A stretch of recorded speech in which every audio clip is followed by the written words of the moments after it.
Good morning. I'm calling with a question. There are two decisions issued in one case, and I'm calling to find out which decision is real and which decision is fake. Hello? What file number? Yeah, sure, I can show my phone number. But would you mind first telling me who am I talking to before I go on with my phone number? My name is Annette. Annette, nice to meet you, Annette. Thank you. And you're the registry officer, right? Pardon? And you are the registry officer, right? I am a senior registry officer. So my file.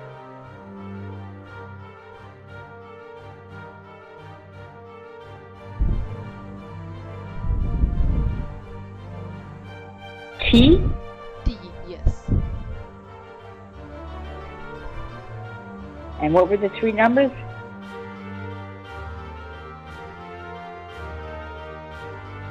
Okay.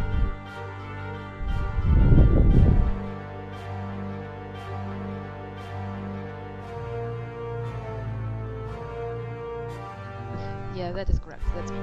Okay. I don't want. Okay, how can I help you? So the thing is, there were two different decisions issued in this case. So I'm trying to figure out which decision is real and which decision is fake, because I cannot figure out how can actually two decisions exist in my case.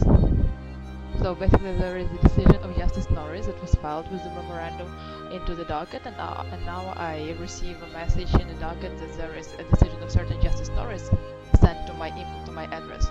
And I wonder how can there be two decisions, and which one do I treat as a regular decision? And how come there are two decisions happening?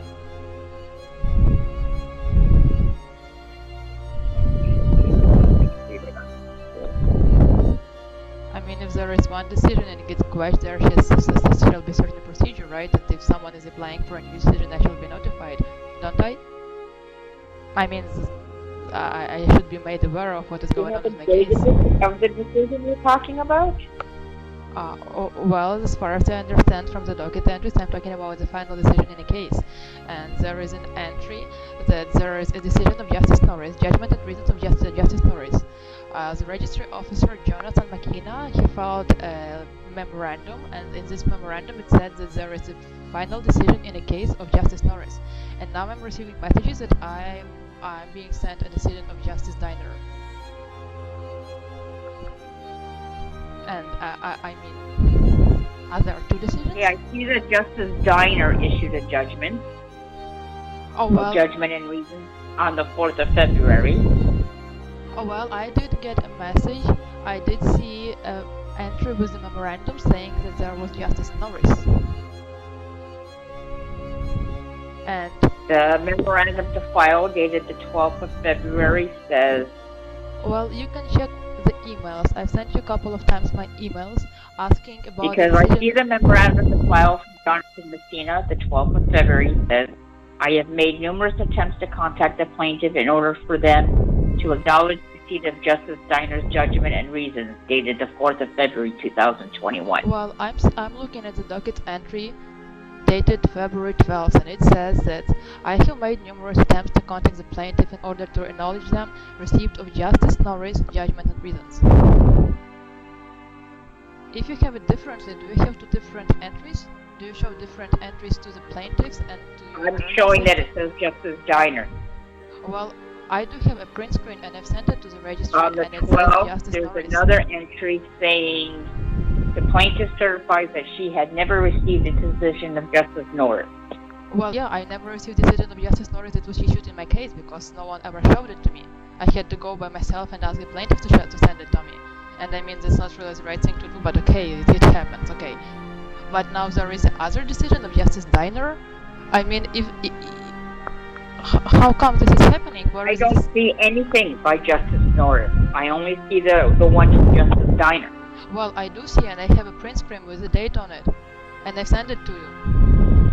I mean, not you specifically. It's nothing personal, but I've sent it to the registry, and it's saying with the date on it, the decision, the judgment, and reasons of Justice Norris. Okay, if you have it in Diner, did someone change it? Is it a mistake? Is it just two separate entries that are showing to different people? I mean, how Well, can that be working? I mean, that's not the right thing. This is the way things should be working. If a okay, and where memorandum, did you send your letter? I've sent it to a fax and I've sent it to the email. You can look it up. To the reception email? Yes, FC_reception and then remember. Okay, just 1 minute.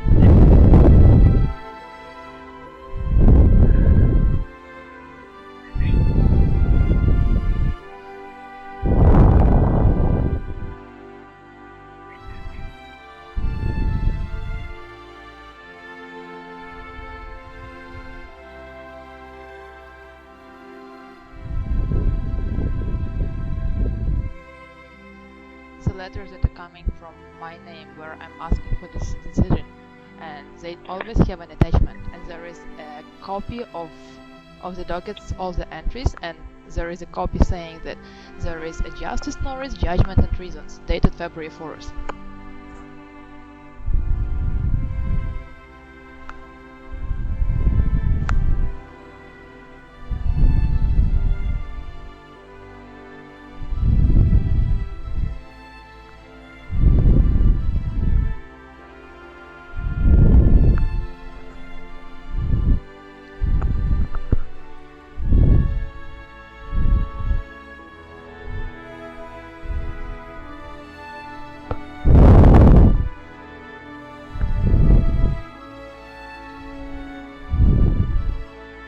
Can you see it?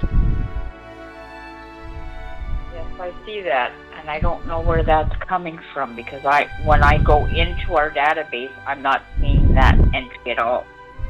Well, then what was I seeing then?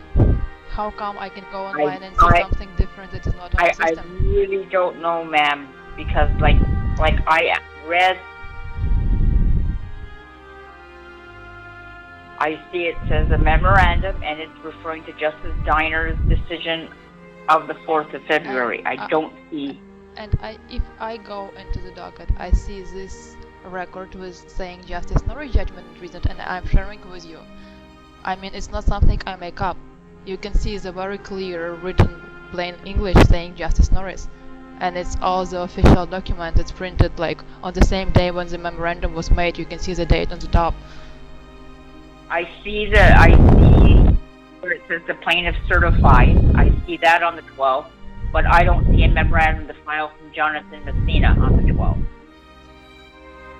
I could take your name and phone number and get our IT staff to look into it.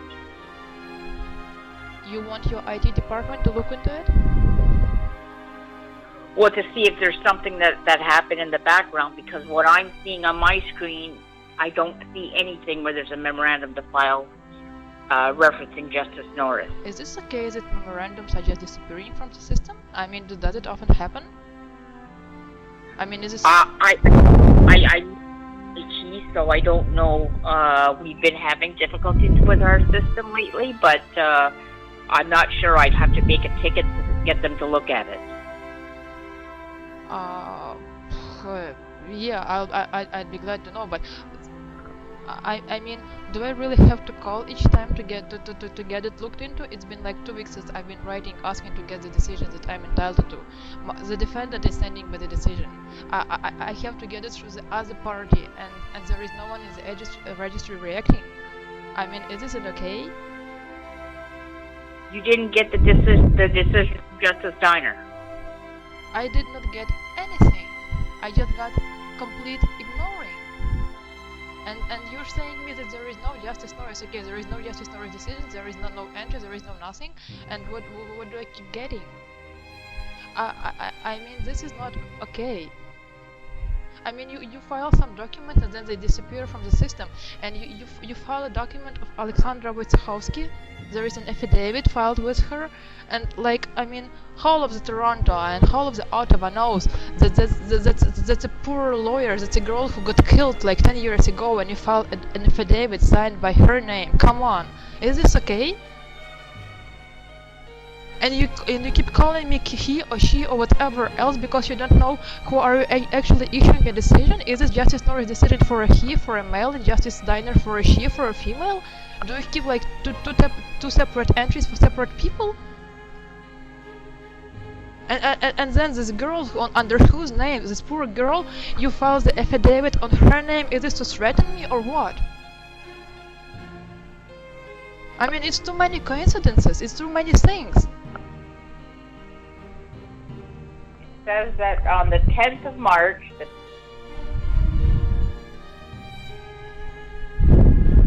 the registry sent you a letter enclosing a certified copy of the judgment from Justice Diner. I understand who is Justice Diner. I mean, he's a justice, okay, but why don't I get the Justice Norris decision? Why do I have affidavits of people who were killed in Ottawa filed with my case? Why do you keep confusing if I'm a male or female and which decision do you want to send me? Because there are different people who send different decisions? If you know who you are talking to, the decision I'm supposed to get is Justice Diner and the other party is getting Justice Norris? Come on. I mean, that's the registry of the Federal Court, that's the justice. Is it the justice to have two separate decisions in one case? And to say that there might be something with the IT? It's not IT, it's two different decisions and I'm not getting one of them. Because I'm not entitled to see it? Because it's classified? Because it's hidden from me? Because I'm not the one who I want to be talking to? Why? Well, I'm sorry, ma'am, but I'm not seeing anything in this court file from Justice Norris. But if there is a memorandum saying that there was Justice Norris judgment, okay, can someone just come into the system and erase the record and make a new one? Is this as easy as that in a court? I mean, isn't there supposed to be some kind of a procedure for that? Can just anyone walk into the system and change it? If some changes are happening to my file, aren't I entitled to know about that? I'm going to have to get somebody to look into it. I can't tell you that. I'm sorry. I'm seeing Justice Norris and you are seeing Justice Diner. How come this can be happening? I mean, there should be some order or something to allow him to make a change, no? Can you just go, so they take out a paper and put in the other one? What else could you have been filing with my case? I mean, it's full of all strange things. Can I please have the decision of Justice Norris that I was told I am supposed to be seeing? There is no decision from Justice Norris. There is no decision from Justice Norris. And whatever's written into the system, whatever I have, it's fake, right? So Justice Norris' decisions that Mr. McKenna refers to in his memorandum is a fake. He was writing a memorandum about a fake decision that there is not there. Is it correct? And then just some stranger walked into the system, erased the system, made Justice Diner decision because you didn't like Justice Norris' decision, and here we go. No, that's not what would have happened. If there would have been a decision from Justice Norris, it would be on the file. Well, there is a memorandum about the decision of Justice Norris on the file. There is no decision from Justice Norris. It's Justice Diner, and that's what the memo to file says. Okay, how come there was a memorandum from Jonathan McKenna saying about the decision of Justice Norris? How did it appear then if there is no Justice Norris decision? How did it appear? How did it disappear? It didn't disappear, ma'am. He might, it might have been a simple error that he put in Justice Norris's name instead of Diner, and when he realized what he did, he changed it and made it to Diner. So you can just go into the system. A typographical error. There is no decision from Justice Norris. Okay, okay, and when you were filing an affidavit of a person who's apparently dead and all of the city knows it was also a typo, right? I don't know which affidavit you're talking about. Oh, there is the only affidavit of Alexandra Wojciechowski he filed in my case, but that's fine. So I just wanted to make clear, the Mr. McKenna, he made a typo. You're saying there's an affidavit on this file? I'm sorry, I just want to return to the memorandum of Mr. McKenna. He typed in Justice Norris, he made an error, and he just walked into the system and changed it. I'm not saying that's what happened. I'm saying it's possible that happened. I need to talk with Jonathan to find out what happened. Okay. And if you don't like this Justice Diner decision, you can also come into the system and type some third judge, and this is the third decision, No, and it's there also is going to a be okay decision because on the file from Justice Diner. I don't see anything on the record saying that there was some correction made. You know, typically when people correct their mistakes, there is some note saying that there was a correction, because judicial documents are kind of official and they're kind of serious, right? And you would want to know that it's kind of... Ma'am, I don't know what happened. I told you I need to investigate it. Okay, I see. Okay, I'm gonna reach out to Jonathan and find out what's going on, and I'm gonna contact our IT people. I can't do any more than that. And if I have any more question next time, I have to send you emails like for 2 or 3 weeks, and I can call you and you can look into it only after I call you, right? Okay. Okay, thanks a lot. Have a good one. Bye. No problem. Have a good day. Bye.